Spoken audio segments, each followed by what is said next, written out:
تمام مذاہب میں تاریخ بھری پڑی ہے کہ ہر مذہب میں، ہر تہذیب میں قربانی کا تصور ہے، مگر سب سے نرالا اور بہترین تصور اسلام کا تصور ہے۔ اس کی وجہ یہ ہے کہ اہل چین یہ انسان کو قربان کرنے سے ہچکچاہٹ نہیں رکھتے تھے،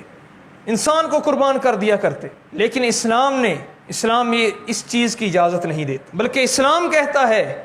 کہ تم حلال جانور کو، جن کا ذکر آگے آئے گا، حلال جانور کو ذبح کرو، اور ذبح بھی اس انداز میں کرو کہ جس آلہ سے ذبح کر رہے ہو اس کو بھی تیز اتنا کر لو کہ اس جانور کو تکلیف نہ پہنچے۔ یہ اسلام جانوروں کا تحفظ کر رہا ہے، پھر بھی ہم پر اعتراض کیا جاتا ہے، پھر بھی یہ کہا جاتا ہے کہ اسلام ظلم کا دین ہے، یہ تو قربانی کرتا ہے، جانوروں کو مار دیتا ہے۔ ہرگز ایسا نہیں۔ آپ خود دیکھیں، ایک چیز جس کا مقصد ہے، مثال کے طور پر ایک کتاب ہے، اب اس کا مقصد ہی یہ ہے کہ اسے پڑھا جائے، ایک قلم ہے، اس کا مقصد ہے کہ اس سے لکھا جائے۔ اب جب تک اس کا مقصد پورا نہیں ہوگا، شے کا مقصد پورا نہ ہو تو وہ چیز کا فائدہ ہی نہیں۔ اللہ رب العزت ارشاد فرماتا ہے هو الذی خلق لکم فی الارض جمیعا، لوگو اللہ رب العزت نے اس زمین میں تمہارے لیے چیزوں کو پیدا فرمایا، تمہارے نفع کے لیے پیدا کیا ہے، لہٰذا یہ جو جانور ہیں جن کو ذبح کرتے ہیں یہ اللہ رب العزت نے بنائے ہی اس لیے ہیں کہ یہ ہمیں نفع دے سکے، یہ ہمیں گوشت کی فراہمی کر سکے۔ اور اگر یہ ظلم ہوتا، دیکھیں اگر یہ ظلم ہوتا تو یہ ظلم اس شرط پہ ہوتا کہ ان جانوروں کی نسل میں کمی واقع ہو رہی ہوتی، پھر تو ہم کہہ سکتے تھے کہ ظلم ہو رہا ہے، یا پھر ان جانوروں کے افزائش میں کسی قسم کی کمی پیدا ہوتی،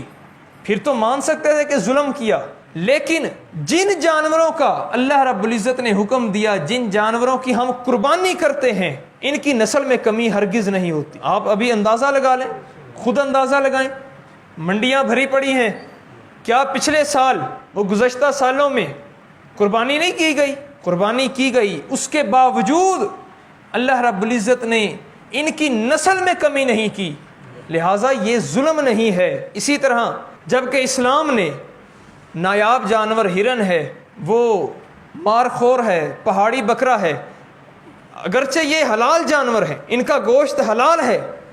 مگر اللہ رب العزت نے ان کی قربانی کا نہیں کہا۔ قربانی وہ مخصوص جانور ہیں جن کی نسل میں کمی نہیں آتی۔ اسی طرح جو لوگ یہ کہتے ہیں کہ جی اسلام ظلم کرتا ہے قربانی کر کے، تو دیکھیں یہ ہرگز ظلم نہیں ہے،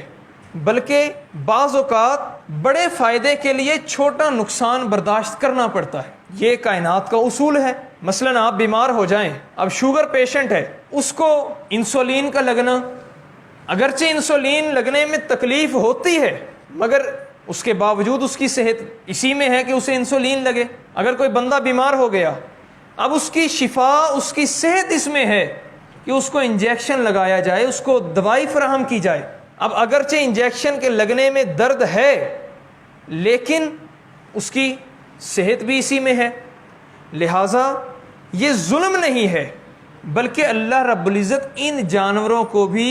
کل قیامت کے دن اجر عظیم عطا کرے گا کہ یہ جانور